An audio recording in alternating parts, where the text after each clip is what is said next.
Doon, tinanong siya na kaya ba niyang pahintulutan ng paglilibing dahil kaibigan lamang ako. Ang sagot niya noon ay sagot ko ngayon. Hindi lang dahil kaibigan ko si PRRD. Kaibigan ko talaga siya. Higit lalo si Inday Sara.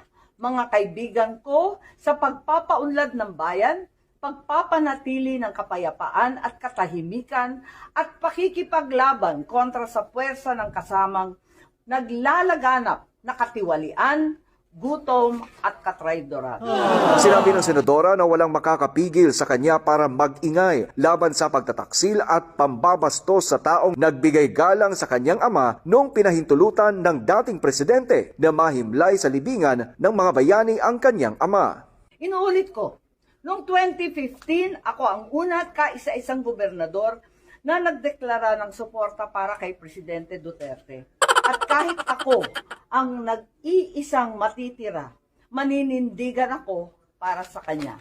Dagdag rin ang mambabatas na kaya may loyalista ang mga Marcos ay dahil tapat sila sa mga kaibigan sa paninindigan at higit sa lahat ay pinakaloyalista sila sa kapakanan ng bayan. Para sa Diyos at Pilipinas kung mahal, Troy Gomez nag-uulat, SMNI News. So pinalabas dito kay Amy Marcos na walang utang na loob yung si Marcos. Ay yung si Bongbong Revilla. Ay si Bongbong Marcos.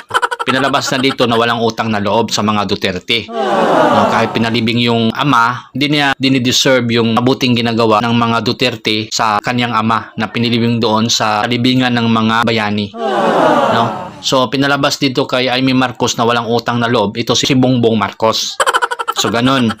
Sa bagay, wala naman talagang utang na loob kasi pinaka-basic job lang yung ibaba yung presyo, no?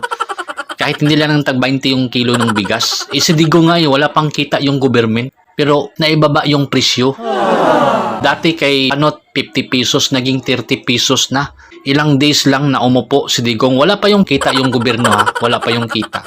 Pero dito, kumikita na ng billion of dollars sa mga donasyon. At binigyan ng US ng ilang billion of dollars. I-search nyo yan. No? At kung bakit hindi pa rin naibaba yung presyo. At lalong nagtataasan.